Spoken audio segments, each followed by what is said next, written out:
Saudações galera, Juliano Toniolo. Pessoal, nesse vídeo eu tenho o prazer e o privilégio de retomar aí o nosso velho quadro que eu parei de fazer em 2023, o Manda Que Eu Mato, onde eu vou responder as perguntas aí que são colocadas nas caixas de perguntas que eu abro lá no Instagram, bem como as perguntas que forem sendo colocadas aí nos vídeos. Esses vídeos vão ser semanais, vão ao ar toda quarta-feira de manhã e vocês podem deixar aí, eu já convido aliás, a todos vocês a deixarem aí nos comentários desses vídeos as perguntas que vocês gostariam que eu respondesse, beleza?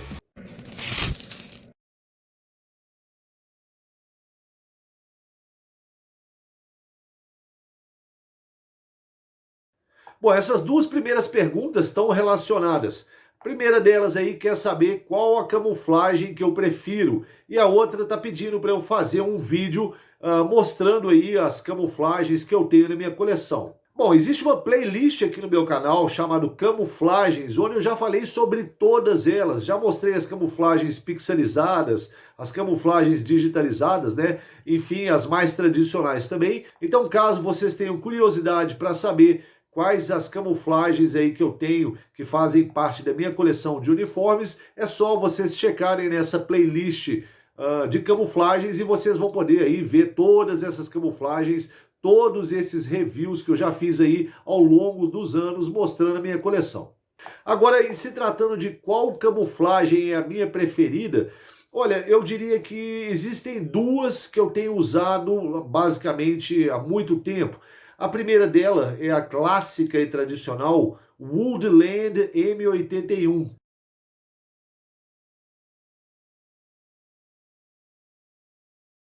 Todo mundo já conhece essa camuflagem, vocês já estão cansados de ver aí em filmes americanos da década de 80 e 90 principalmente.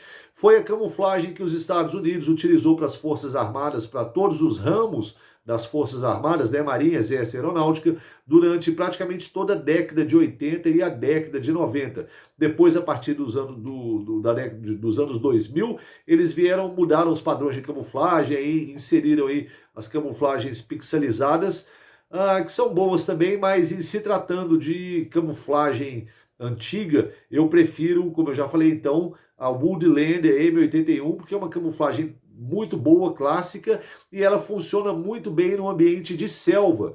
Então, para uma mata atlântica, para um tipo de selva, eu gosto bastante desse tipo de camuflagem. Ela funciona bem para outros biomas também, mas eu acho que ela se sai muito bem nesse ambiente de selva, né, onde a mata é mais fechada, você vai ter ali alguns tons de marrom também, caque, principalmente próximo ao chão por causa das folhas.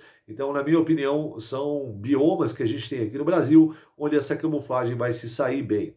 A outra camuflagem que eu gosto muito também é a Real Tree.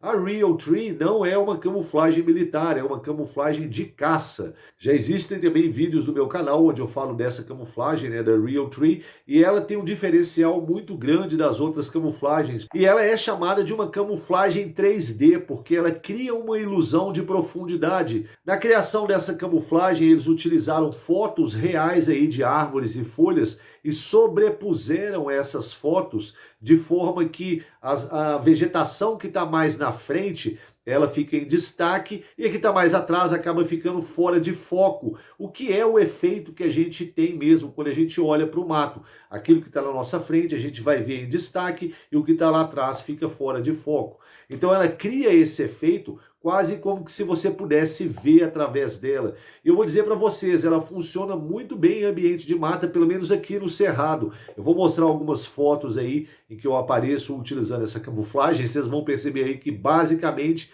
a única coisa que se destaca aí é a minha cabeça, né, meu rosto e meus braços, porque é a parte que não está coberta por ela.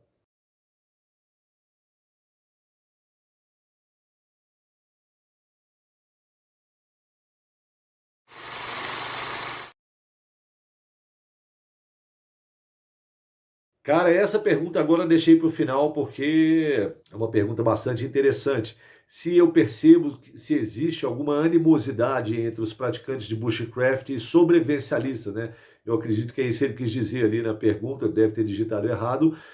Olha, eu vou dizer para vocês o seguinte, conflitos são comuns aí na esfera humana, né, de relacionamentos, em toda a área vai haver algum tipo de conflito e não seria diferente aqui na área de sobrevivência, sobrevivencialismo e bushcraft. No entanto, eu não creio que esses conflitos sejam por conta das comunidades em si, que a comunidade bushcraft seja inimiga da comunidade sobrevivencialista. Eu acredito que esses conflitos existam mais por conta de indivíduos ou, de repente, pequenos grupos dentro das comunidades e não nas comunidades em si. Até porque, vamos ser sensatos, uma coisa não exclui a outra. A pessoa pode ser um praticante de bushcraft e ser também um sobrevivencialista, como é o meu caso.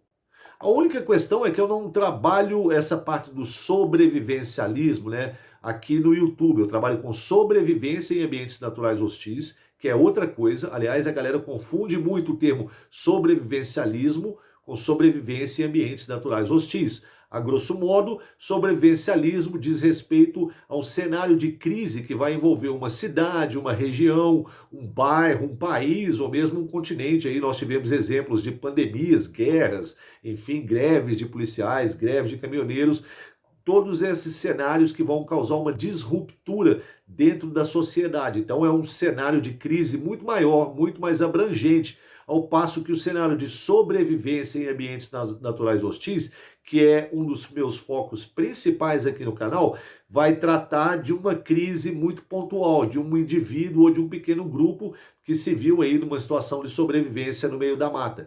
E é nesse aspecto que eu trabalho aqui no YouTube. Mas, e obviamente, eu sou um bushcrafter também, sou um praticante de bushcraft, que é uma outra atividade.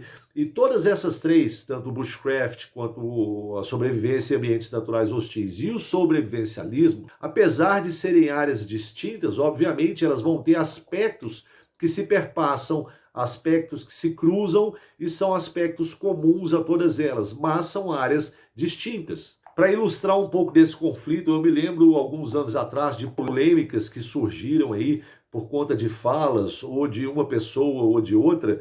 Aí isso acabou gerando uma certa comoção nos meios aí, aqui no caso do bushcraft.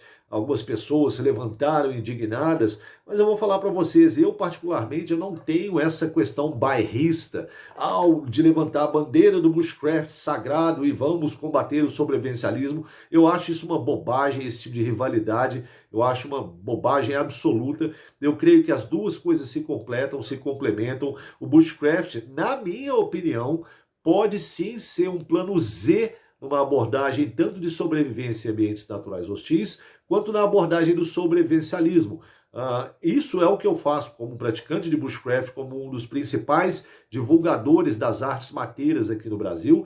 Eu encaro o bushcraft dentro do sobrevivencialismo como um plano Z, o que não é nenhum desmerecimento e não tira nenhum mérito do bushcraft. É só mesmo uma questão de estratégia para a sobrevivência dentro desses cenários. Quando eu estou praticando bushcraft, eu estou praticando bushcraft. Quando eu estou me preparando para um cenário de crise ou de emergência, eu vou dar prioridade a outras questões acima do bushcraft e vou ter as técnicas e o conhecimento de bushcraft como um plano secundário aí às minhas abordagens principais. Então eu não vejo muito sentido nessa briga de pessoas defendendo, levantando bandeiras. Fica uma coisa até meio juvenil. Me lembra a época que eu era jovem, eu era do metal, né?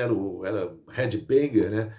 O vulgo metaleiro aí para quem não era da área, né? Aliás, a gente detestava que nos chamassem de metaleiros, mas havia toda essa polêmica, essa briga bairrista contra quem era playboy, que gostava de, sei lá, música pop ou música eletrônica, e mesmo dentro do metal tinha lá a galera radical do brutal death metal e do grindcore, que não gostava muito da galera hard rock. É só para ilustrar mesmo para vocês que esses conflitos aí existem dentro das áreas, dentro dos segmentos, e como eu falei no começo, isso é natural do ser humano, mas na medida que a gente vai amadurecendo, a gente vai deixando de lado essas bobagens, e se a pessoa, eu creio, se ela tem o mínimo ali de inteligência e bom senso, ela vai procurar beber de cada uma dessas fontes e agregar para si tudo aquilo que vai complementar a sua própria abordagem pessoal para a prática que ela estiver utilizando, seja de sobrevivência, de bushcraft ou de sobrevivencialismo.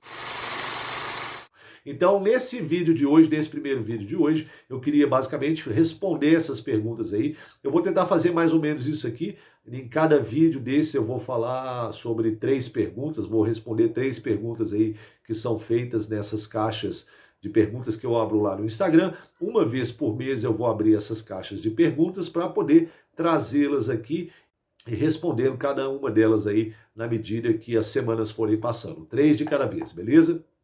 Mais uma vez eu gostaria de incentivar a todos vocês a participarem desse quadro, trazerem perguntas. Vocês podem, se não me seguirem lá no Instagram, vocês podem deixar as perguntas aqui embaixo também nos comentários, porque eu vou anotar, vou ver quais são as mais interessantes e vou trazer para responder também. Isso vale inclusive para o pessoal lá do nosso clube de membros. Galera, se vocês curtiram esse vídeo, por favor, cliquem aí embaixo agora no botão de gostei, compartilhem o vídeo, porque tudo isso dá uma força enorme para o nosso trabalho e não custa nada. É só clicar lá no botão de gostei que vocês vão estar ajudando bastante. Se vocês quiserem fazer parte do nosso clube de membros, vocês vão poder ter uma interação mais próxima comigo e confiram aí os produtos da Escola Mestre do Mato, toda a linha de produtos da Escola Mestre do Mato, assim como esse boné, camiseta, as facas, os livros, enfim, tudo aquilo que a gente tem produzido e comercializado está disponibilizado para vocês lá, tanto da nossa loja virtual, quanto nos outros links que a gente vai deixar aí abaixo, beleza? Esse aqui foi o Giuliano Toniolo, e a gente se vê no mato, minha gente. Um grande abraço.